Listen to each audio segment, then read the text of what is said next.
Olá, meu nome é Raquel Rios e neste semestre eu fui orientada pelo Dr. Ivan Toro. Nosso projeto de pesquisa consiste em uma comparação entre o uso de midazolam e midazolam associado a fentanil para a sedação no exame de broncoscopia flexível. Vamos falar um pouco sobre a broncoscopia. Em 1968, o Dr. Ikeda inventou o broncoscópio flexível, criando a fibrobroncoscopia, também chamada de broncoscopia flexível. Para a endoscopia respiratória, isso foi uma revolução, pois simplificou a técnica utilizada, já que a broncoscopia rígida tem uma técnica mais complexa que a fibrobroncoscopia, e possibilitou aumentar os locais de visualização da árvore brônquica. Esse exame nos oferece a vantagem de fornecer um diagnóstico eficaz de doenças respiratórias, mas, como desvantagem, ele é incômodo ao paciente, que pode apresentar náusea, tosse, engasgo e ansiedade. Para evitar esse desconforto, nós utilizamos a sedação. Vamos ver então um pouco mais do que a literatura nos fala sobre a sedação nesse tipo de exame em diferentes locais pelo mundo. Uma pesquisa de 2016 da Associação Latino-Americana de Tórax informou que de seus membros, 62,5% consideravam ser necessário sempre sedar o paciente ao realizar uma broncoscopia. 35,5% consideraram ser ocasionalmente necessário e 2,1% consideraram nunca ser necessário. Na Austrália e Nova Zelândia, Barnett et al. Relataram que em 2013, 94% das broncoscopias eram realizadas combinando dois sedativos, sendo 96% das combinações associação entre midazolam e fentanil. Já na Turquia, em 2012, Toskoporan et al. Revelaram que o midazolam era a droga de preferência pelos médicos para sedação na broncoscopia. Na Itália, Facciolongo et al. Disseram que em 2008, 70,7% das equipes que realizavam a broncoscopia utilizavam o midazolam isolado. Já nos Estados Unidos, Jandes colocou que possivelmente a combinação midazolam-fentanil é a mais utilizada como regime de sedação para endoscopia respiratória. Assim, justifica-se o estudo sobre as drogas para sedação na fibrobroncoscopia a partir da preocupação com o conforto do paciente. Ademais, entendemos que os regimes de sedação com midazolam isolado e associado ao fentanil são muito utilizados em todo o mundo, sendo necessário, assim, estudá-los e compará-los, já que cada um apresenta diferentes riscos ao paciente. Vale lembrar ainda que não há consenso na literatura sobre qual é a melhor droga ou combinação de drogas para a realização do exame. Vamos falar um pouco sobre essas duas drogas isoladamente. O midazolam é um benzodiazepínico que, de acordo com Clarkson, é uma das drogas mais utilizadas para a realização da broncoscopia. Como vantagens, ele apresenta a rapidez do início de sua ação, o conforto que proporciona ao paciente, o efeito de amnésia, a curta duração de seu efeito e a meia-vida de eliminação rápida, de aproximadamente 2 horas. Como desvantagens, apresenta uma variância significativa entre a dose individual requerida, pode causar depressão respiratória, hipotensão em pacientes volêmicos e ainda uma parcela da população apresenta metabolismo atrasado dessa droga, o que faz com que ela tenha seu efeito prolongado nessas pessoas. Já o fentanil, que é um opioide cerca de 100 vezes mais potente que a morfina, tem como vantagens não causar instabilidade cardiovascular relevante, mesmo quando altas doses são empregadas, e seu rápido início de ação. Como desvantagens, ele pode causar dessaturação, hipoxemia, depressão respiratória e rigidez da parede torácica quando aplicado em altas doses. Falando dos objetivos do nosso projeto. Como objetivos gerais, a gente colocou analisar a eficácia, efeitos colaterais e problemas decorrentes da utilização de midazolam e de midazolam associado com fentanil para a realização do exame de broncoscopia flexível.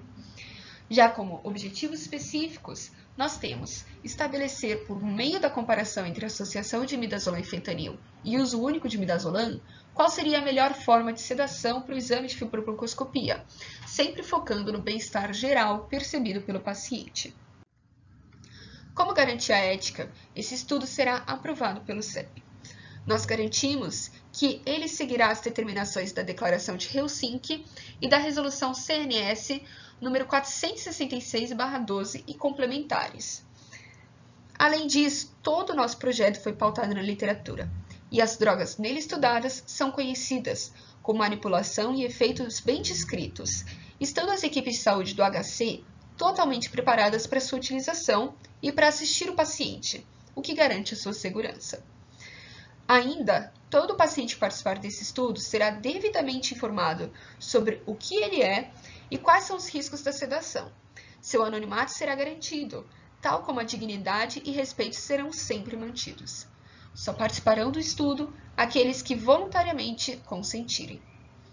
Além disso, o meu contato vai ser disponibilizado no estudo, caso algum de seus envolvidos queira, devido a eventuais dúvidas ou imprevistos, contatar um dos responsáveis pela pesquisa.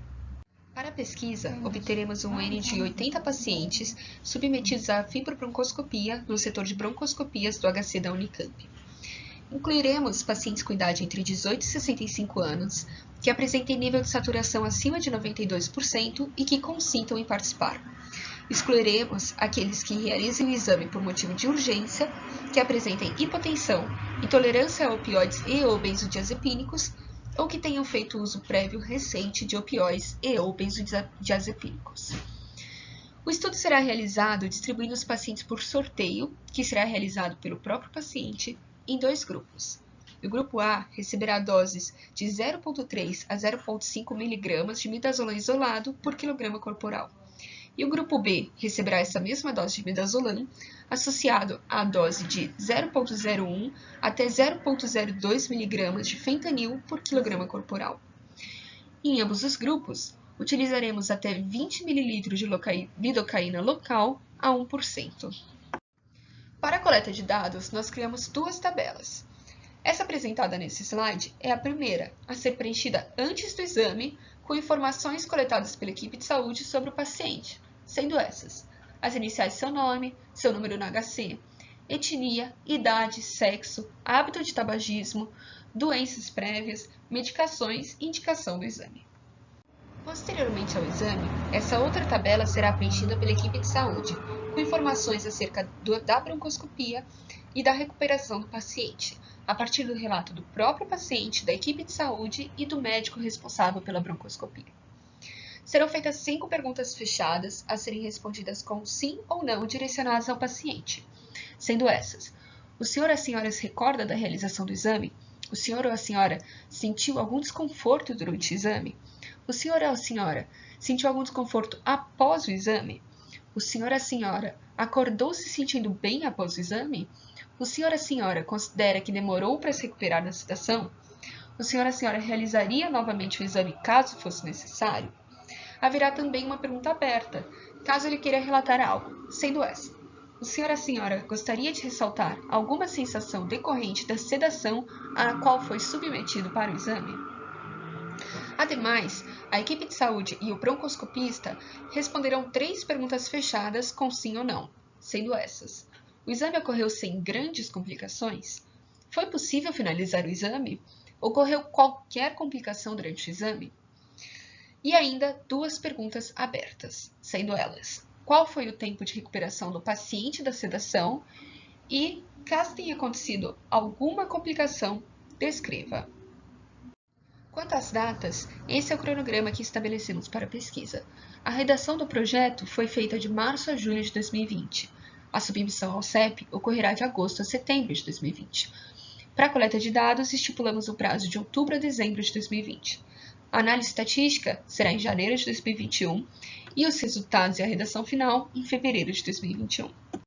Aqui estão anotadas todas as referências que foram utilizadas nesse projeto. Chego assim ao fim da apresentação. Gostaria de agradecer ao meu orientador, Dr. Ivan Toro, pelo enorme apoio, pela disponibilidade e pelo aprendizado. Além disso, agradeço ao meu preceptor, Dr. André Almeida, e ao coordenador gestor, Dr. Tarcísio Vieira, pela organização da disciplina, mesmo no momento de dificuldade em que estamos, e além disso, por incentivarem os alunos a seguirem a prática de ciências. Por fim, agradeço à instituição Unicamp pela grande oportunidade que ela nos oferece de nos iniciarmos na carreira de pesquisa acadêmica. Obrigada.